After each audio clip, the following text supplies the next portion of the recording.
Welcome to another round of MTGA tasting notes. We have a pretty special wine to get into today, and I do have to, I think, put a little disclaimer at the front of this video in that we are sold out of this one already.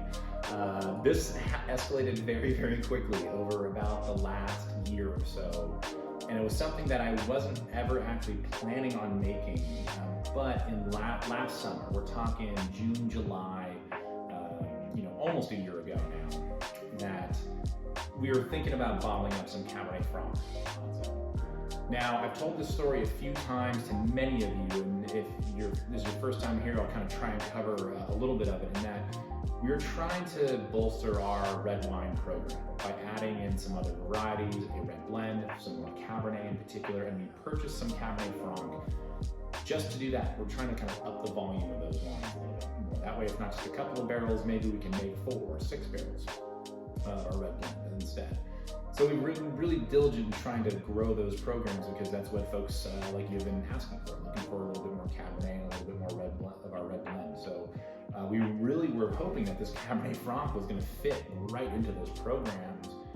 And for better or for worse, it was so good that we decided to bottle it on its own. So when we started to make that decision, it was aging in some new French oak from a great cooperage that I've been using, for almost 10 years now.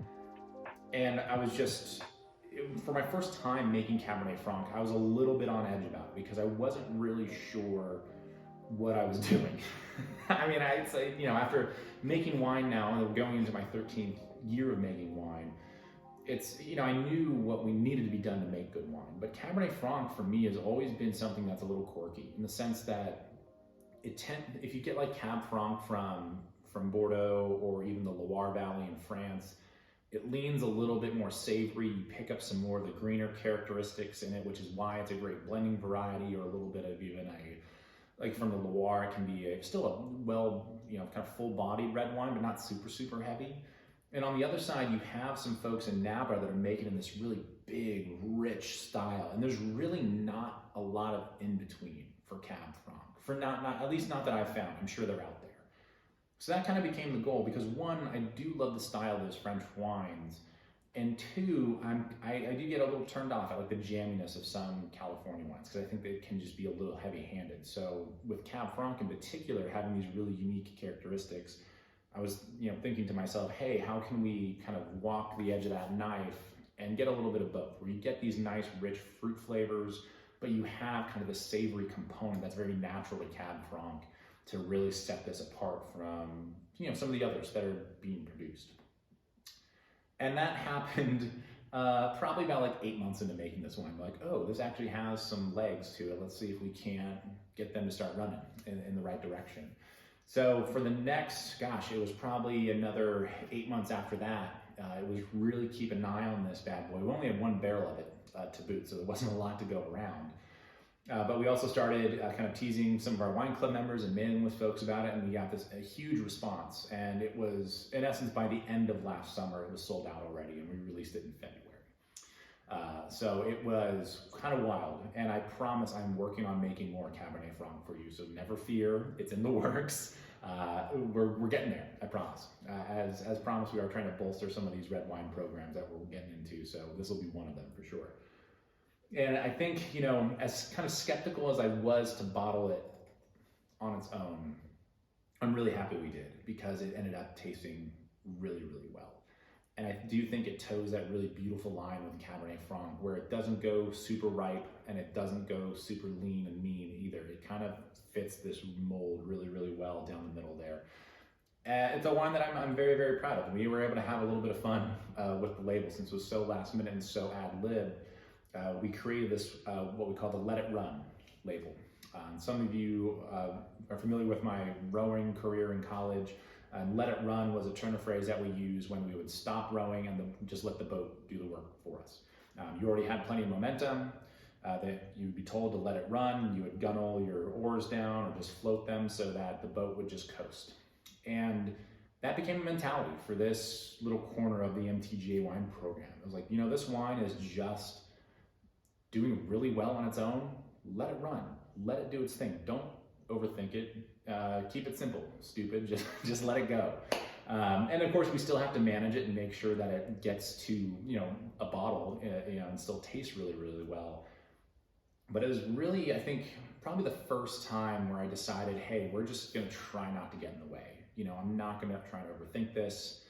For those that remember the first red blend that I put together, I probably did like 3 dozen different iterations of that blend, and it was just mind-bending in terms of where and how we were gonna put that wine together. And from going through that experience and coming out the other side, it was like, okay, let's see if we can't keep this a little simpler. Whether we use a little Merlot in there or maybe some Cabernet. And we did top this barrel with Cabernet from the same vineyard. So it might be a % or 2 of Cabernet that's in here as well, a very small amount, just to keep that barrel full because we had so little Cabernet Franc to go around as well. And it's just enough to add, I think, a little bit more tannin, a little bit more structure to the wine, which I think it needed. So it worked out really, really well. Given that Cabernet came from literally 1 row next door, was a perfect way to use that little bit of Cabernet for topping purposes, and not have a really strong influence on the wine as well. I really think it helped we still were able to maintain the uniqueness and the character that you would expect from Cabernet Franc too.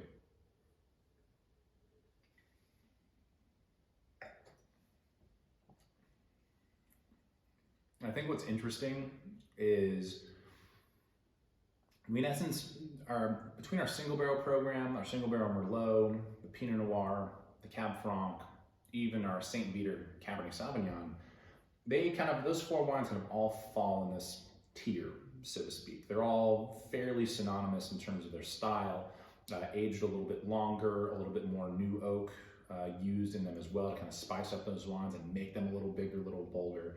So it's a really nice coherent series between those 4 wines. And for this being the first release and coming from a really stellar vintage that was 2019, it fits and plugs and plays into that lineup really, really well. And it's a very nice stopgap between the 2019 single barrel Merlot, which is a little bit softer, very complex and intense, but just easy drinking. I mean, that's a wine that I describe as, it's like the big wine that I want when I'm putting my feet up on the couch and just kicking back and relaxing. This one, on the other hand, it takes that next step up. And the Cabernet Sauvignon even goes that 1 step further. And that's that's my meat and potatoes wine, is our Saint Viateur Cabernet, no doubt. This Cabernet Franc plays in both realms, where there's enough structure and backbone there where it's like, this is a great food wine, or if you're looking to age a wine, this will do really, really well. Or if you're just a fan of big, badass Napa Reds, this is gonna do you just fine. So with that in mind, I'm bummed that we don't have any more of it to go around. But this will be my opportunity to shamelessly plug both our wine club as well as our mailing list. Because if you are on the mailing list or in our club, that's why you are seeing this video right now, most likely, unless you happen to stumble upon it. But if you have friends either that you visited with us or came to any of our events and they're into Cabernet Franc, you need to tell them to go and sign up for the club or for our mailing list to make sure that they get access to this the next time it comes around. It's something that is going to probably, still be that single barrel of production, all said and done. So very much like the Merlot or the Pinot Noir, it's going to go fast. If it's not sold out at release, it'll be, within a couple of weeks after that. So it's definitely one to jump on board with if you're into Cabernet Franc. And I'm very, very excited to continue making it. We do have a round coming from 2020. We were not able to get any Cab Franc in 2021, but we already have some on the docket for 2022. So we'll be back. There'll be a little gap there, just as we were hunting down a consistent vineyard source, because we only need a little bit of it. But it will be something that we're going to try and keep around as much as possible. On top of that, with this Let It Run series, this is going to be our artists series, for lack of a probably better turn of phrase, where the scenery that's on here, which is definitely 16 bits of video game goodness, because that is very much my catharsis and where I kick back and relax when I'm at home is gaming. It's something that's been a big part of my life, and if you're on our YouTube channel, there are plenty of little gaming clips that are on there as well. It's a huge part of my life, and it's something that our lovely designer, Carrie Now, she's done an awesome job with our labels, this one in particular, and she will be continuing this and creating a different scene for every vintage that we produce. So this is going to be a really fun wine that will, in essence be that artist series as well.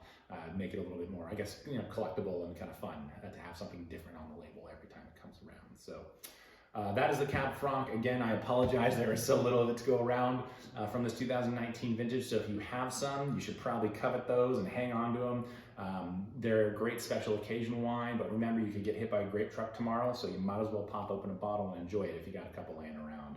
And this will be, the new vintage of this will be released in February of 2023. So we have some time to go before the next round will be coming out. We might be doling out some sneak peeks of it this summer once it gets bottled up.